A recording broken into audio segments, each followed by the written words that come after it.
Virgo, welcome to March Astrology, and the first week of March leads up to March 5th, which is the full moon in Virgo.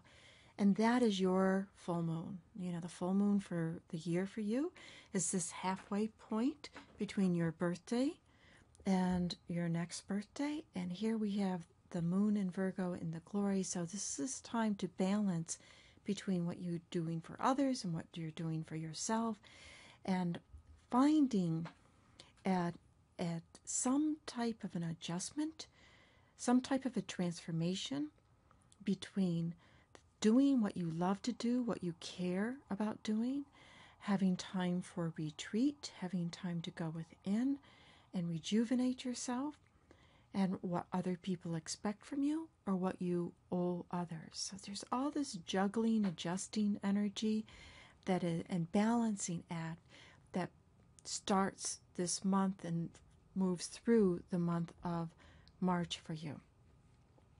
One of the main points of March is Saturn will be going retrograde. It goes retrograde once a year. It's going retrograde in Saturn in Sagittarius, and it's shifting. There could be some type of a shift about your home or your family. You might be thinking about where are you going to live.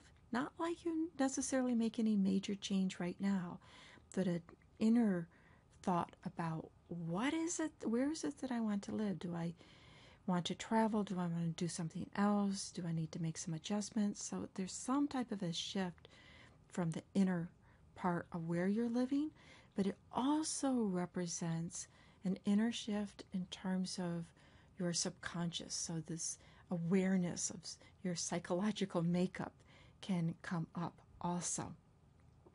The Saturn return, if you, for the whole month really, we have the Uranus-Pluto square.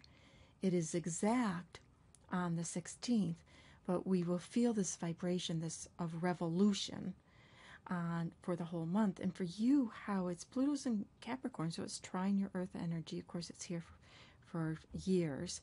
But the revolutionary energy that Uranus-Pluto square represents, and you can see it happening on the planet, all this overthrow of governments, all the chaos that's happening. But for you personally, is asking you to transform what it is you like to do. You know, there could be something that you've always liked to do, but now's the time to do it different.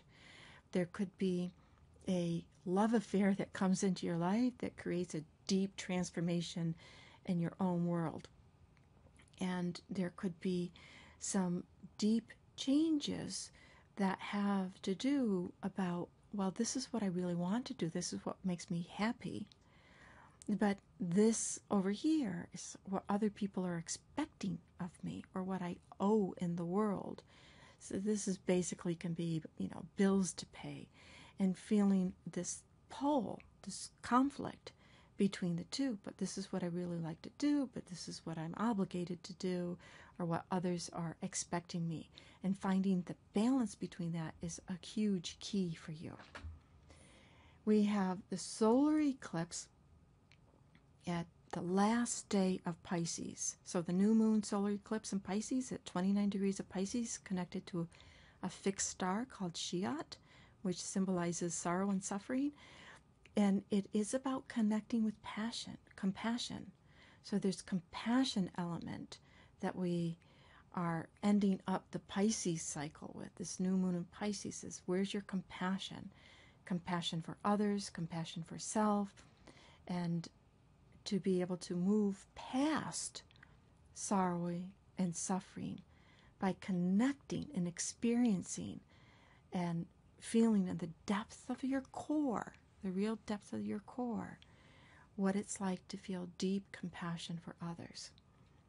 Venus has moved into Taurus on the 17th, so that's trining your energy, and this is asking you to get in touch with what you value about what your beliefs are, what you want to learn, where you want to travel. The sun goes into Aries on the 20th. And so here we enter into the equinox with a lot of fire energy. The sun, the moon, Uranus, Mars, they're all in Aries. Very fiery, very get going, make it happen energy.